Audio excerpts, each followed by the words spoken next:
What did you do? Is your teams out anywhere? No, we played this weekend, and we actually won a tournament yesterday.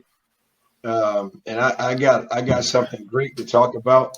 Yeah, appreciate it, man. No, we had a heck of a May. I think we went like 11-0 in May. And then I've been traveling. Obviously, I've been off the show. I just got back from Chicago. I was in Lake Forest area. I had a camp I just did at Lake Forest College.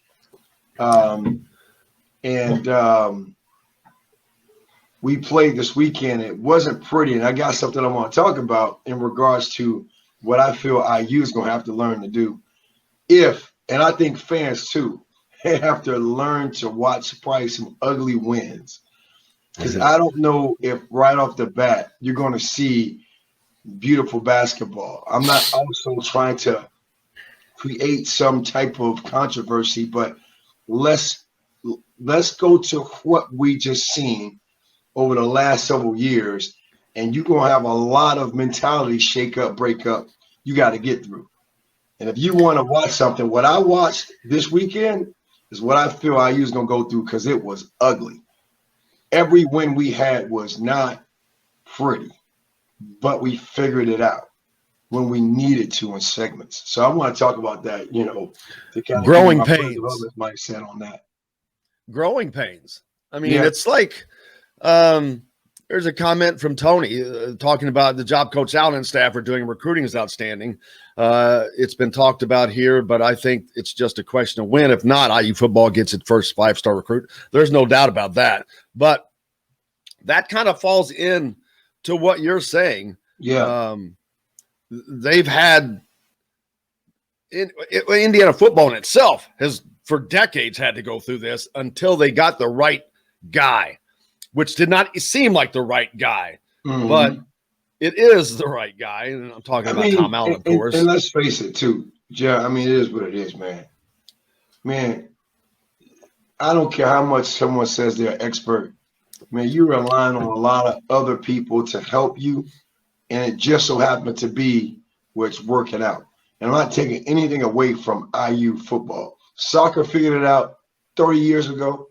They figured out a formula, and formulas take time because you have a lot of moving pieces, a lot of parts, and recruiting is led more so by players because players want to play in traditional programs that win because they're thinking either it's Major League Soccer, Major League Baseball, NFL. It's some type of pathway. If I win, scouts can see me as a winner. I'm going to win a traditional team.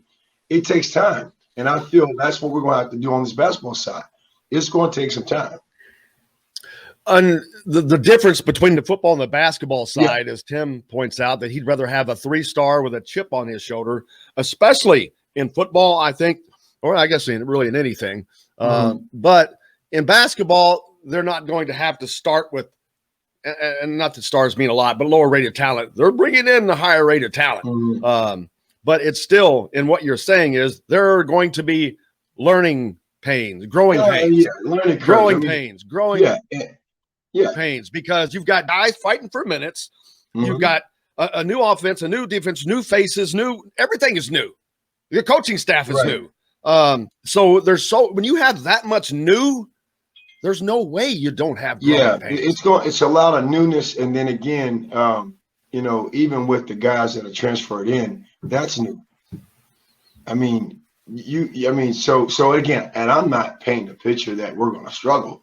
It's just that it's great that we get to go to Bahamas and get to play to actually get, what they've been doing over the last 6-8 weeks within a couple of probably about 4 or 5 weeks they'll be in Bahamas.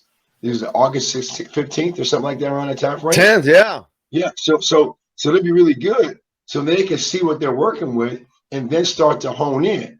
And that's why you have an experienced staff, because now tight spaces accelerate learning curves.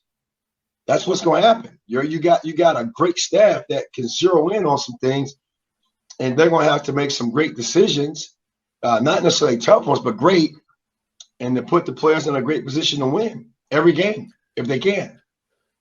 We're going to talk to Rob Cassidy when we come back. about what happened this weekend in Alabama. Let's see, the NBA is still going on. Giannis Antetokounmpo, man, he's trying. Yeah. But Milwaukee just doesn't seem to have it right now. Nah. They just can't. The Suns, man. Who did you imagine the Suns winning this when the playoffs started? Not now, but when the playoffs started. No. But again, iron struck. They were hot, and the way they play fits. And you have a point guard and Chris Paul who understands how to play quarterback, get the ball to the right people, put him in position. You got a scorer like Devin Booker. He's a scorer, right? You want to give him the ball, operate 8 seconds down shot clock. Chris Paul's going to command the offense. How important do you think this is? Throw the ball to the rim, right? I mean, you got Crowder. You got, just blue-collar guys. You got the right pieces. You got Mikal Bridges, right? Playing well.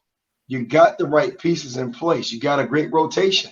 And people forget Monty Williams was a perennial player at Notre Dame.